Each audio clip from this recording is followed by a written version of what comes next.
ఇవాళ AP cabinet భేటీ కానుంది. Paperless విధానాన్ని అవలంబిస్తూ ఈ కేబినెట్ నిర్వహిస్తున్న ప్రభుత్వం 2014-19 మధ్యకాలంలో నిర్వహించిన ఈ కేబినెట్ విధానాన్ని మళ్లీ అమల్లో పెట్టింది. ఈ కేబినెట్ భేటీలో కీలక అంశాలపై చర్చ జరగనుంది.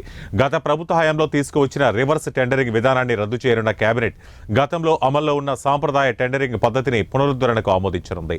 సాగునీటి సంఘాల ఎన్నికలకు కేబినెట్ ఆమోదముద్ర వేసే అవకాశం ఉంది.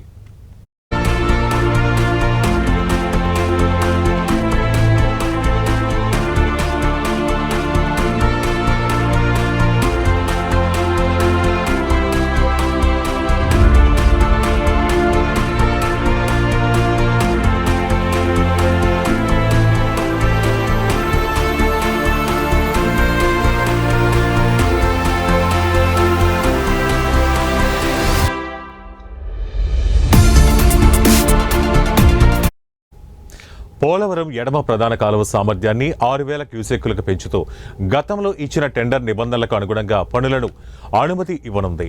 1226.68 కోట్ల పాత కాంట్రాక్టర్లకే పనులు కొనసాగిస్తూ అనుమతించే అవకాశం ఉన్నట్లు సమాచారం. ఇక సెబ్ రద్దుపై మంత్రివర్గంలో చర్చించి నిర్ణయం తీసుకునే అవకాశం ఉందని సమాచారం. ఎక్సైజ్ కొత్త పాలసీ, ప్రొక్యూర్మెంట్ పాలసీపై కేబినెట్లో చర్చించనున్నారు మంత్రులు. గ్రామ వార్డు సచివాలయ పునర్వ్యవస్థీకరణపై కేబినెట్లో చర్చ ఉంటుంది. రేషన్ బియ్యం సరఫరా చేసే ఎన్డీయూ వాహనాలను రద్దు చేసే అంశంపై నిర్ణయం తీసుకునే ఛాన్స్ ఉంటుంది. ఏపీ విజన్ డాక్యుమెంట్ 2047పై మంత్రివర్గంలో చర్చ ఉంటుందని సమాచారం. కొన్ని శాఖల బదిలీల గైడ్లైన్స్ మార్పులు చేసే అవకాశం కేబినెట్లో చర్చ జరగనుంది.